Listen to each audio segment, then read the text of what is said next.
This is Adam Gorney on the Rival Signing Day show, joined now by South Carolina coach Shane Beamer. And Shane, let's get right to it. You got Nick Harbor. How does it feel? Amazing. I can't lie to you. It's um, been an awesome day around here. Great testament to what we're doing in the program here at Carolina. And you know this. You've been covering recruiting long enough. It's just you put so much work into it. And for Nick, it goes back to when I was an assistant coach at Oklahoma and first connected with him. And it's just a lot. Like any recruit, you either it stinks when you don't get someone, and it's awesome when you do. But to be able to, get somebody the quality of his ability and character, everything, it's a pretty special day. He described the last day or so as complete chaos as he was reaching this decision. And what was it like for you? When did you start to really get the feel that this was going to happen? Complete chaos. I would not disagree with that. That's about right. It's funny. It's not funny, but I really felt good about Nick, honestly, ever since the summertime. I really did. I mean, he had everybody in America after him, and rightfully so. But I felt great about where we were. Just, you can't fake stuff, and the relationship that we have and the communication that we had throughout the season, I knew was real and that it would be a lot to overcome. And honestly, I went to bed last night at whatever time and felt really, really, really, really good about where we stood. And I got some communication from him at 2:57 a.m. this morning that wasn't so good. And at that point, I didn't feel confident about him signing with us today. And then obviously I didn't really go back to sleep at that point. And once it was early enough or late enough for me to start communicating with people, just kind of got on the phone and talked to a lot of people. And it was chaos this morning, back and forth, a lot of emotions. And I felt good about what he was going to say in that signing day announcement, probably about an hour and a half before the signing day announcement. But I'll be honest, when I was watching on television alone, I was still, I felt good about where we were, but you never know until the end. So it was a chaotic day for sure, but appreciate him and appreciate all the people here in our program that put a lot of work in and effort for this. When I talked to him at Under Armour, he said that he had kind of chosen offense so he could sort of stay lean, the track considerations, all of that stuff. What kind of discussions did you have with him about using him on offense? Is there going to be experimentation on defense? How do you kind of see using his abilities? Yeah, right now in our minds, it's all offense, and really early on, I mean, he was on our board as a defensive end and pass rusher, and we sat there and said if he would be right at the top of the board along with Montague Rames, who we signed, and Desmond, who we signed from up in the DMV, and then as we went through the process, he said he really felt like he wanted to play offense. And then that's one thing that we've talked to him about is wanting to do obviously what's best for our team, but what's best for him and his future, not just on the football field, but on the track as well.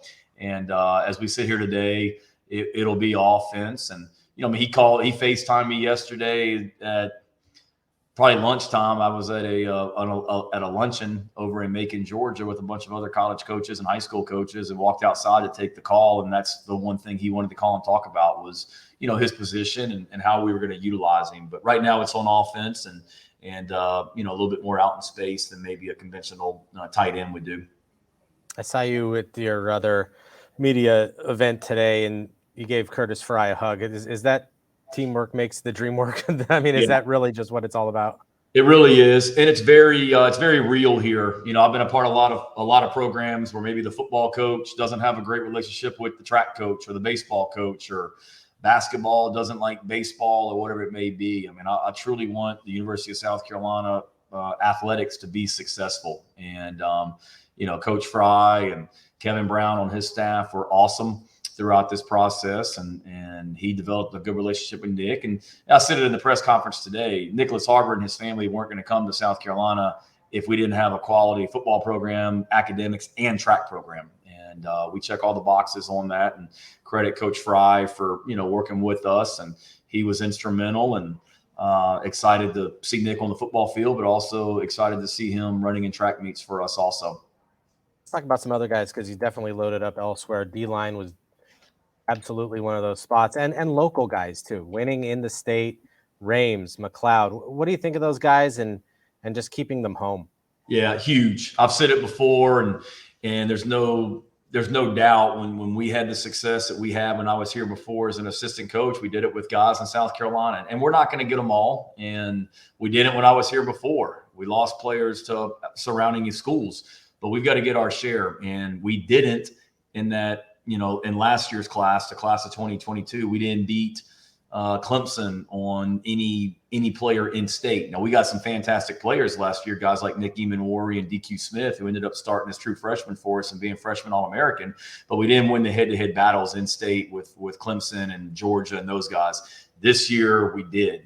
We did it with Montague. We did it with Xavier McLeod. We did it with Marquis Anderson, being able to go up into the upstate Spartanburg and get a player like that out of Clemson's backyard. And we did it with Lenore Sellers here in South Carolina.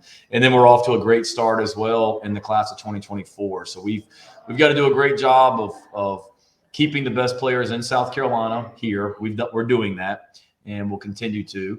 And then we've got to be able, because South Carolina is a small state population-wise, we've got to be able to do a great job of going out, regionally and getting players from other areas like Nicholas Harbor and developing them as well. I have to ask because it's such an important part of recruiting now, really recruiting 2.0 portal stuff. Some big losses, some big gains. How do you manage a roster? Is it impossible to put those numbers together and just kind of do your best? Yeah, it's hard because you got a signing day in December that you're basing those numbers off your roster as it stands. Well, you may lose a player to the portal an hour before signing day or a day before signing day or even 2 weeks after signing day. So it's tough.